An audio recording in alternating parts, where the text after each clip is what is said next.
My family, what is happening in the nation of Nigeria is very sad to hear. When the Fulani headmen entered our village, the soldiers now run. They don't even shoot even one bullet that day. They ran. So we that were outside, we look for a place to hide.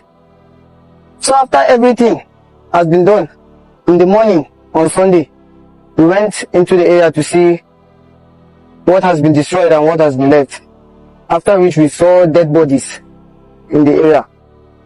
The fertilizers that we kept in our houses, they removed it and poured it in the area. They killed some of our people and put fire on them that day. My dad was inside the house. They met him in the house and they killed him. My mom went and hid in the leader's house. The man that looks over the village. She hid in his house where he used to keep his goat. So as they went to pick the goat, they saw her inside and they killed her. My family, this and many other sad stories, are what we're actually hearing on a daily basis of the killings of Christians in Nigeria. And as you can see over there, they are being buried in their hundreds, right? From village after village, these Fulani headsmen are, slaughtering people mercilessly, you see. And, we shared a video with you of President Trump, coming out to say this. President Trump tonight is threatening to take action against Nigeria for what he says is the persecution and killing of Christians. In a post on Truth Social, the president said he has ordered the Pentagon to begin planning for a possible military action. Trump warned he will also, quote, immediately stop all aid and assistance to Nigeria. Nigeria's president says his country is not religiously intolerant. Well, surprisingly, the Nigerian government and also some preachers are saying that there is no genocide in Nigeria.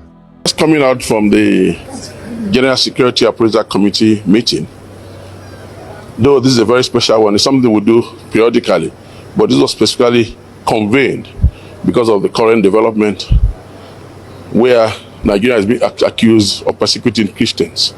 But I want to make it categorically clear here that no Christian is being persecuted in Nigeria. We are facing insecurity, especially terrorism, and it's something that has been affecting Nigeria for quite some time now. But as a group, talking about security heads, we've been doing our very best to checkmate this act of terrorism within the space of Nigeria. And you will recall recently, that's just last week, the President, Commander-in-Chief of the Armed Forces, President Bola Ahmed TINUBU, recalibrated the security architecture by bringing on board officers of proven integrity who are seasoned in asymmetric warfare to add impetus to our operations. I want to assure Nigerians going forward that we're going to add more to what we're doing, add more importance to our operations, and ensure that we checkmate this act of terrorism within Nigeria. For 40 years that I have been a Christian, there have been killings in southern Kaduna, killings on the plateau. There have been riots. Sometimes, I think it was in France, an image of Prophet Muhammad was defaced. Who remembers that? And as a result of that, there were killings of Christians in Nigeria. And so it's nothing new. It doesn't amount to genocide. The way the West are talking about it, it's as if a Christian steps on the street, his head will be blown off. And I'm trying to understand this sudden love for Christians. Whereas some are actually saying that acts of genocide are totally evident. There's a lot of distortion going on. People claiming that there is no genocide of Christians in the nation. Information with facts can never be thwarted. You see people buried in hundreds and you say there is no genocide. What a wicked set of people. Agreed, there are people killed in other places for other reasons, but this one is very clear, and gradually is eating down to the south, southwest, southeast, And many so-called leaders, for their personal interests, are claiming it's not true. Selling out their faith if they have it at all. Jesus said, when I come, will I find the faith? And we are standing here to say to Jesus, the faith will keep standing. Come and see pictures of genocides, including small children. Very soon I will make a press release. I will present how small children are among those that are killed. I will present the recent killings that Nigerian government don't want the world to know. They are saying that I am opposing my own government, exposing them. Okay, are they not exposing us to Fulani terrorists by refusing to come to our aid when we cry out? It's exposing us. Let them continue killing us. Then they turn their face as if nothing is happening.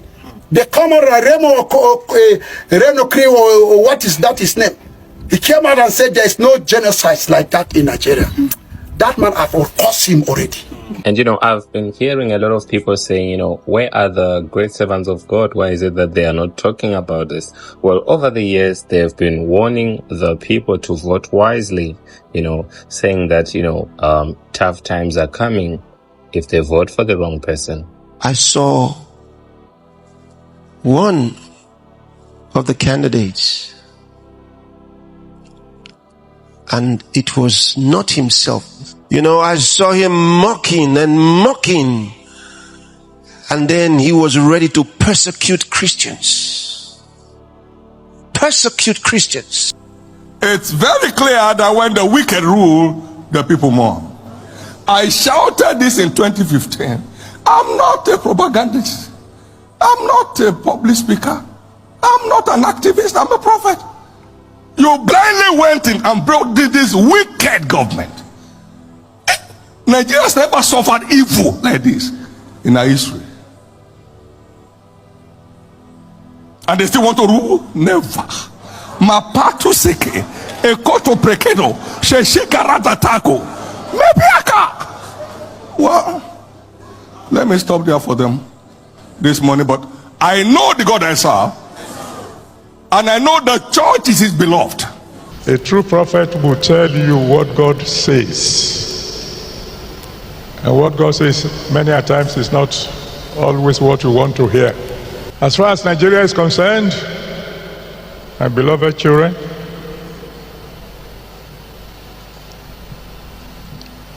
things will get worse before it gets better.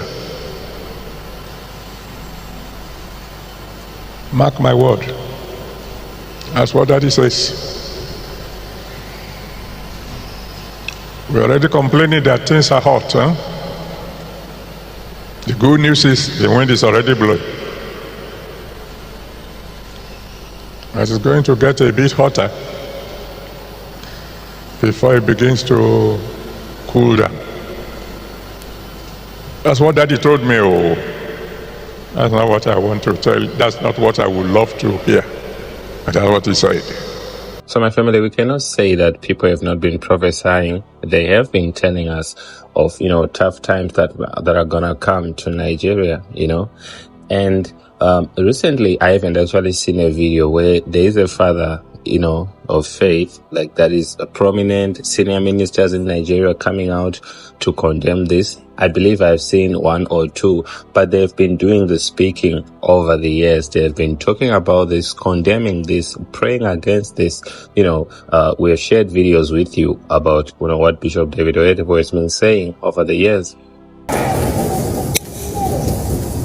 There are many prophets or politicians who speak what they want to hear. Emobi Tanori and Gekonianova. Watch.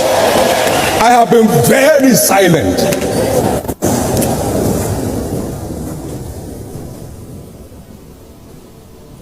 What we need now is not a leader, it's a deliverer. And I'm telling you the truth. Almost nothing remains except the church that can be called a nation. don't own Nigeria. Ẹ̀yin Fúlàní láì kọ́ lórí orílẹ̀-èdè Nàìjíríà. I don't have a Fulani root. Láíláí mi ò fẹ́ mọ bí Fúlàní náà. I'm a born and bred Nigerian. Àbí mi lórílẹ̀-èdè Nàìjíríà, ọmọ Nàìjíríà sì ni mo jẹ́. I don't have a visa to be here. Nítorí náà n ò gbàwé ìrìnnà láti wá sílẹ̀. Who called you owners of the land? Talẹ́ni náà tó pè ní lẹ́ni tó lórílẹ̀-èdè tá a wà Fake. nínú rẹ̀. Ẹ̀bù pátápátá ni. Ẹ̀bù pátápátá ni. Ẹ̀bù pátápátá ni. This is not Fulani Republic of Nigeria. Ibi ò kì í ṣe bí The Federal Republic of Nigeria. Fúlàní ti Nàìjíríà lápò orílẹ̀-èdè. Ẹ kó lọ lu yín. Pákí ọlọ́dẹ yẹn kó. Palo Seko Prade Salaga. What? Ó ti a rí. You enter the church. Ẹ wálẹ̀ wọnú ilé ìjọsìn Ọlọ́run. You kill 50 people. Ẹ sì sọ pé pàádọ́ta ènìyàn. And you think you'll be free? Whatever a person does to prevent himself from being killed does not amount to an offense. That is the constitution. Anything a person does in order to prevent himself from being killed, whatever it is not an offense. Section 59 of the Penal Code provides that nothing is an offense of which is done in the lawful exercise of the right of private defense. Nothing is an offense. Vigilante groups, hear the word. Nothing is an offense. Section 60 of the Penal Code also provides that the right of private defense extends to A, the defense of his own body and the body of any other person against any offense affecting the human body. B, the property, whether movable or immovable, of himself or of any other person. In other words, against any act which is an offense under the definition of theft, robbery, mischief, criminal trespass, which is an attempt to commit any of those offenses. Meaning is, nothing is an offense where a person is defending himself or defending another from being destroyed or being killed. So what is the useless nonsense about those who think they have the claim to take lives at will, and then they go unarrested and they go unharassed? The end of it has come. Somebody shout, enough is enough. What I read said, if the man killed somebody because they came to kill him, that the court discharged him acquitted. That devil is a bastard. In case you are saying, Pastor, but is it Constitution you are quoting? Let's go to Bible. Take your seat. Genesis chapter 9 verse 6. Whoso sheddeth man's blood, by man shall his blood be set. For in the image of God made him man. The killer is qualified for killing. Exodus chapter 22 verse 2. Look at what it said. If a thief be found, so let's generalize it. A thief is the lowest level. Kidnapper, ritual killer, assassin, hired killer, terrorist, be found breaking up and be smitten that he die, there shall no blood be shed for him. But that action was not an offense. He came to finish people, and the people he came to finish gathered and finished him. Those people did nothing wrong. Proverbs chapter 26 verse 27. He that diggeth a pit shall fall inside. Whatever he wants is given. He that rolleth a stone. Somebody say back to sender. Somebody saying you are quoting Old Testament. Let's go to New Testament. Revelation chapter 13 verse 10. He that leadeth into captivity shall go into captivity. He that killeth with the sword must be killed. Whatever he uses to come to kill, with the same equipment he shall be attacked.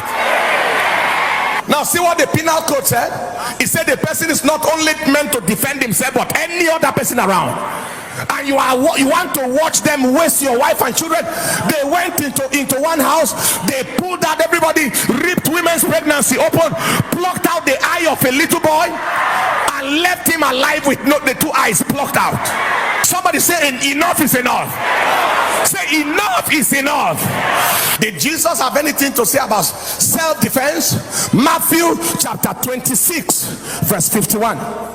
He said, and behold, one of them which were with Jesus stretched out his hand and drew his sword and struck a servant of the high priest and smote off his ear.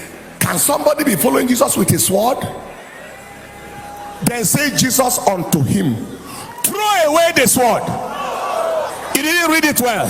Then Jesus said, how did you get the sword? Then Jesus said, I am surprised you are with a sword. Don't you believe in prayer?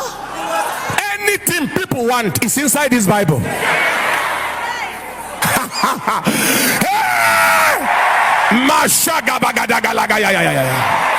I thought that Jesus should be surprised. That how can you be my disciple and you are carrying it in? He said, put it back. For this occasion I am meant to die, so don't use it now. I say put it back because you may need it later.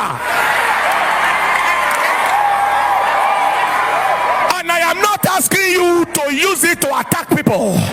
I am not asking you to use it to fight people. But in case they come near you, take your seat. This is the worst one. This is the worst one. Luke chapter 22 verse 35 to 36. And he said unto them, when I sent you without purse and scrip and shoes, lacked ye anything? And they said nothing. And he said, but now, as I am about to go, then said, but now, he that has a purse, let him take it, and likewise his scrip. And he that has no sword, let him sell. Now let me make something clear. There shall be no war in Nigeria. There shall be, somebody say louder, amen. There shall be no war in Nigeria, but no demonic vagabond, no demonic vagabond anymore. Somebody shout, enough is enough. As I am about to leave, and he didn't change that command before he left. After resurrection, he was on earth for 40 days. He didn't say to the disciples, I have resurrected now. What I was saying at that time, I was playing. Or I was saying it because I'm about to be crucified and I won't be around with you. He didn't reverse the decree. Sell the coat. The time will be coming where the sword will be more important than the garment. So you see, my family, for people to say that fathers are not speaking, they are speaking. Pastors have been speaking out, for this has been happening, over the years. But the funny thing that happens is, when you're a person who's not being affected by that thing that is happening to others, when a pastor comes out and speaks, for example, if he speaks like Dr. Paul was speaking, you'll be saying that he is inciting violence and all that. But now that it is now happening to you, that's when you say, why is it that they're not speaking? They have been speaking. And all we just implore, especially those affected places, try as much as you can to defend yourself. Speak out, especially what this pastor has been doing. He has even brought this thing to President Trump's attention, and we then end up seeing, people in Nigeria, they're now saying that Trump is doing this because he wants the oil in Nigeria. He doesn't care about the Christians. Well, that's a topic of discussion for another day. So do keep the people in Nigeria, especially Christians in those villages, in our prayers. All right. So I'll meet you in the next one. As always, like, share, comment, and subscribe. God bless you.